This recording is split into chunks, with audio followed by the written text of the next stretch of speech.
just an amazing and anointed woman of God, and I'm blessed to have her as a part of my life and my ministry. Yes. And I look forward to a fruitful fellowship between Safe Haven and Nazarene. And Pomona. We're going to put this thing together and we're going to have some church. All right. Okay. Let's go to the word. As Reverend Reggie read the Gospel of John, chapter 14, verses 11 through 14. Believe me, this is Jesus talking. Believe me that I am in the Father and the Father is in me. But if you do not believe him, then believe me because of the works themselves. Yes. Very truly, I tell you, the one who believes in me will also do the works that I do. And, it's important to stop at these comments. Yes. And, in fact, will do greater works than these because I am going to the Father. I will do whatever you ask in my name so that the Father may be glorified in the Son. If in my name you ask me for anything, I will do it. Yes. That's Jesus talking. Yeah. I'll do it. Yes. Will you pray with me? Yes. God, we thank you for the privilege of being in this house this morning. Yes, my Lord. We thank you, Lord, because the interest of thy word gives light, and so we believe you, Lord, for supernatural enlightenment to fall over us today. We have come to be fed from thy word. We have come to be empowered and endowed with the grace that is essential to live the life that you have called us to live. We have now come to receive. Open our hearts, open our minds, open our spirits, that we might have the capacity to receive that which giveth us increase internally, so that we may do exploits externally. We believe you for it, Lord, and we thank you. Now, Lord, remember your humble servant. Speak to me, and then speak through me. Yes. To your sons and daughters waiting here. Oh God, let the words of my mouth and the meditations of my heart be acceptable in thy sight. You're my rock, you're my redeemer, you're my everything. This is my prayer through Jesus Christ, our Lord. Amen. Amen. Amen. Amen. So I'm honored to stand here again this morning and be able to share with you just for the next little while. Not going to be long. My subject, I tossed and turned with this subject. I thought about your theme and your scripture. Eyes have not seen and ears have not heard. So I titled this sermon, Game Changers. Hyphen, you ain't seen nothing yet. Game Changers, you ain't seen nothing yet. Amen, amen, amen. Not long ago, I was privileged to preach a message entitled, Get in the Game. And so I told the hearers of that message that when you're in the game, the playbook and the practice takes on a whole new meaning.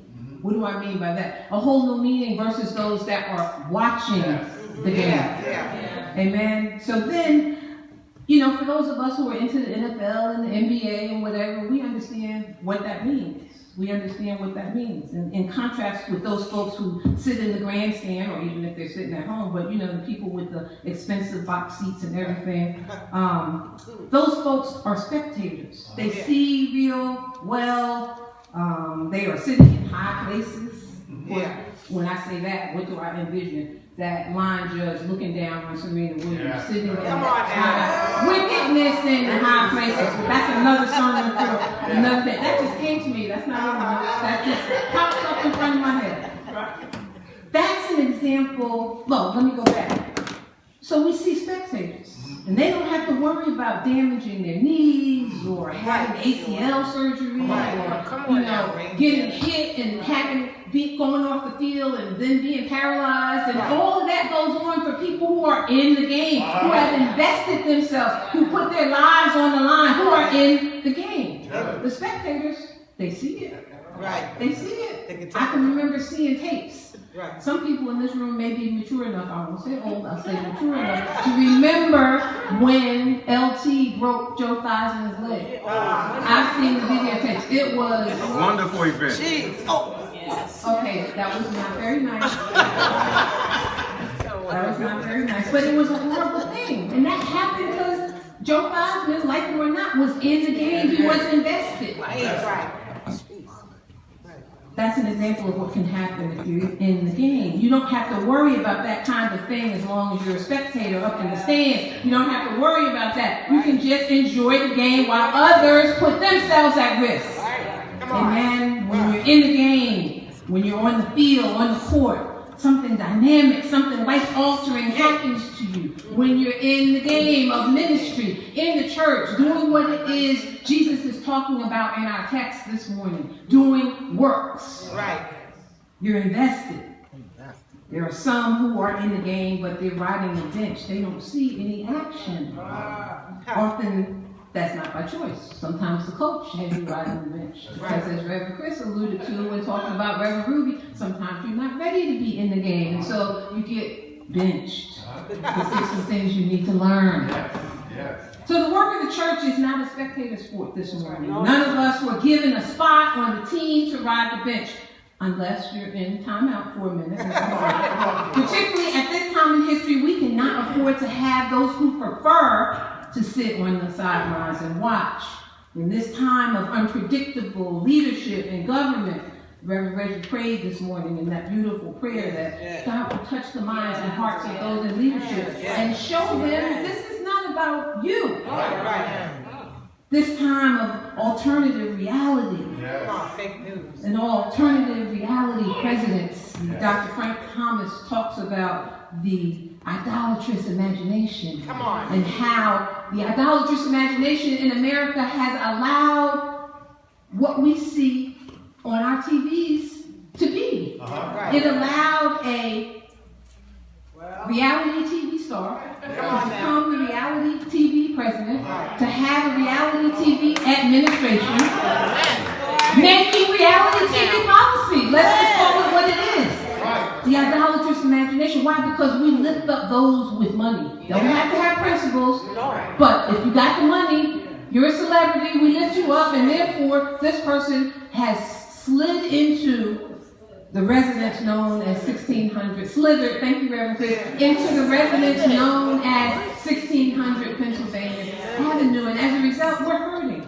We're hurting, and I'm not going to run down everything that's been going on in the news this morning because you're inundated. We're all inundated. Sometimes I have to take a news fast, beloved. And I hate to miss out because it's important as preachers of the gospel that we be, who was it, Bonhoeffer who said, the Bible in one hand, the newspaper in the other. We need to know what's going on, but sometimes we just have to back up, take a break, pray some prayers, and say, God, just change things, turn things around.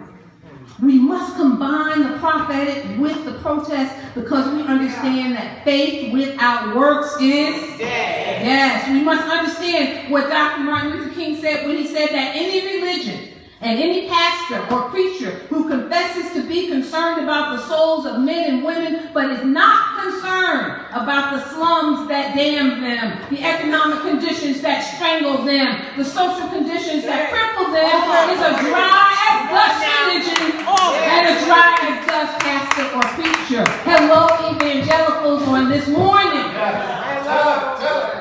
Beloved, we need to get out of the stands. Come on now. Get up, get off the bench, get into the game. And this morning, with your prayers and indulgence, I want to go a little further and suggest not only that we get in the game, but that each of you are game changers. Just look at your neighbor and say, I'm a game changer. I'm a game changer. Look at the other one and say, you're a game changer.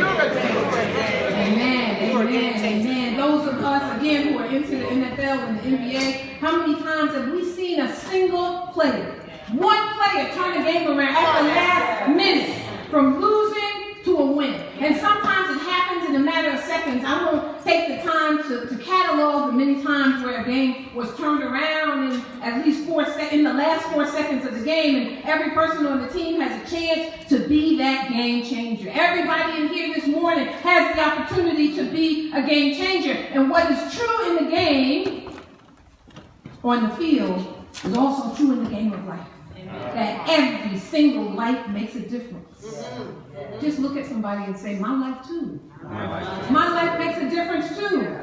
Every single person can have a lasting impact on something or someone. It's not a question of if, rather, it's a question of how and in what way. This is how God has constructed us so that every single life can make a difference. You wouldn't be who you are.